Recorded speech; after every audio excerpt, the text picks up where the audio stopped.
2024. How has it been for you? For me, it's been quite an interesting year. Interesting enough for me to come up with 5 points that I've taken away from this year. Now, these pointers that I'm about to share are things that I wish I would have known at the start of 2024 and are things that I've realized as I'm going through this journey as a creative.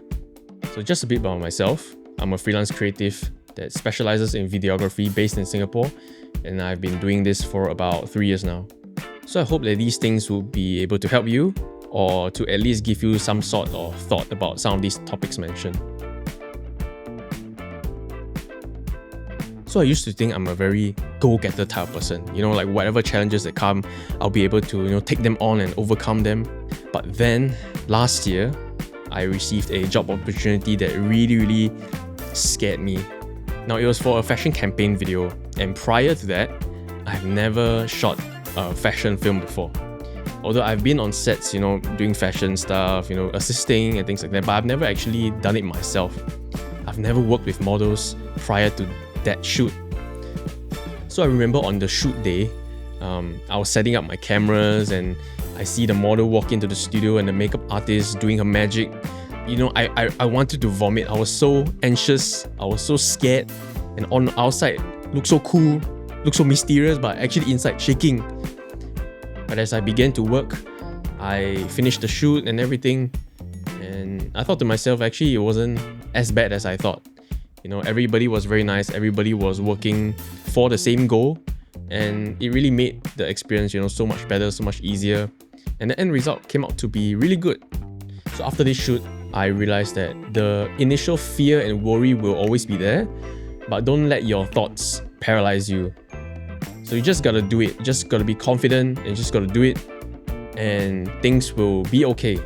So you have to remember that growth will only come in uncomfortable situations. So you gotta tell yourself that you have to do the hard things because it is very important for your growth. Now, this is not new to me, especially being on set for the past few years. But I think the only difference is the role that I've been playing on some of these sets. So back then when I was starting out as a production assistant, in my heart, there wasn't much to lose. I was only focusing on getting the job done. I was making sure that food was there on time. I was attending to ad hoc requests and things like that. So once I started shooting and had the opportunity to lead my own team, it really opened my eyes to see how important everyone is. Because as a PA, you kind of do your own things, just being at the back end of stuff. You're not really communicating with everyone on the team. You're just asking, if they need water and things like that. Yeah, which I know is very important. But as you are going up, taking on roles with more responsibilities, you really work with every single person, and you really see how just everyone is important, if that makes sense.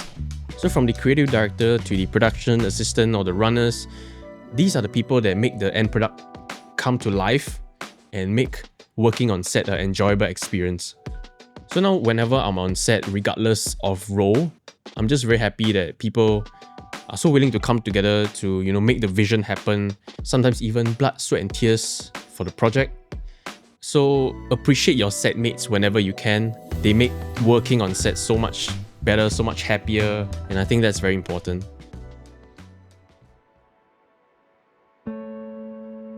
I've always battled with the thought that I'm not good enough, and I think social media has a big part to play in this.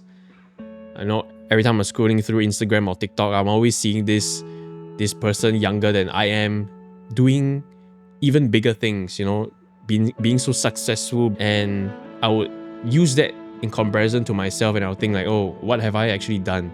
I'm already of this age and I haven't accomplished much.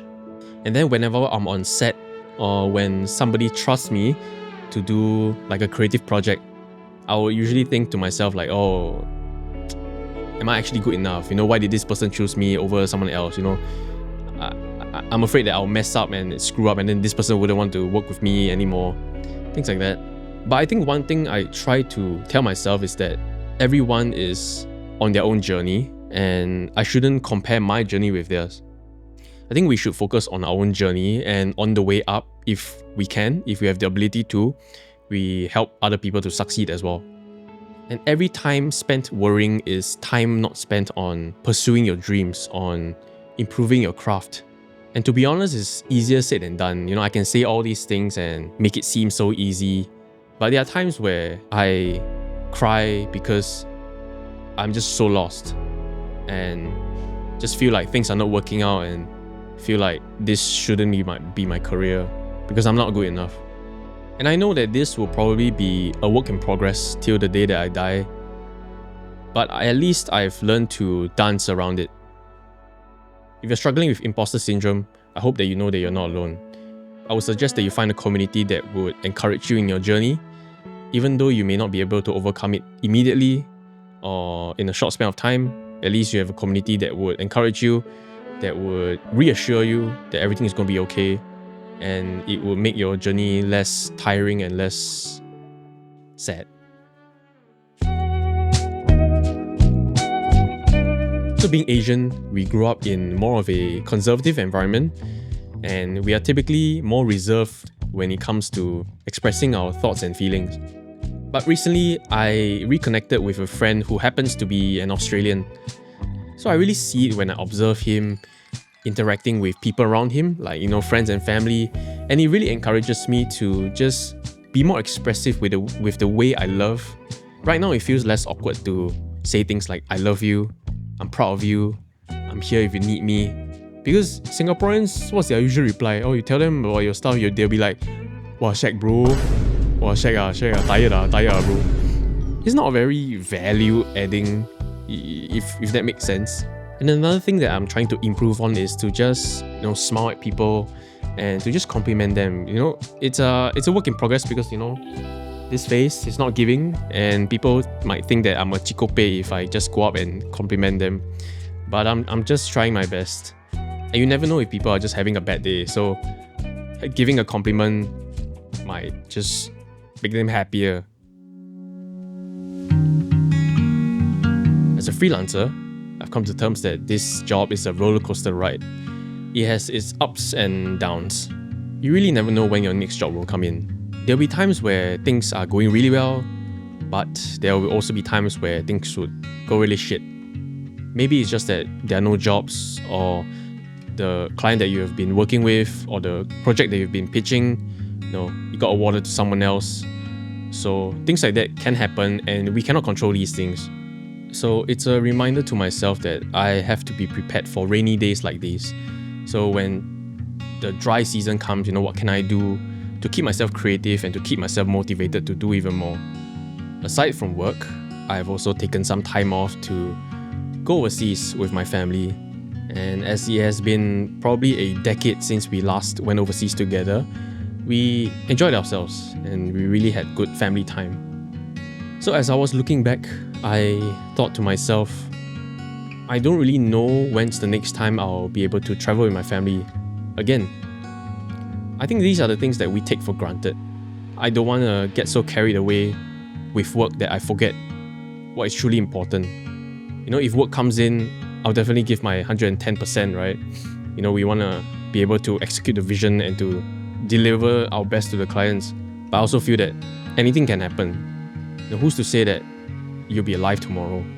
At the end of my life, I don't want to be able to regret not having expressed my love to the people around me, regretted not having spent enough time with the person just because of work and just because I'm so caught up with something else. I think that's something I'm still working on.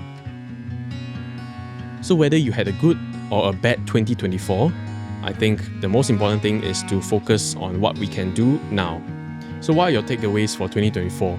Or is there a point in this video that resonated with you? Let me know in the comments below. We're going to make this year a good one, and let us continue to encourage one another and lift each other up. So I'll see you in the next video. Bye bye.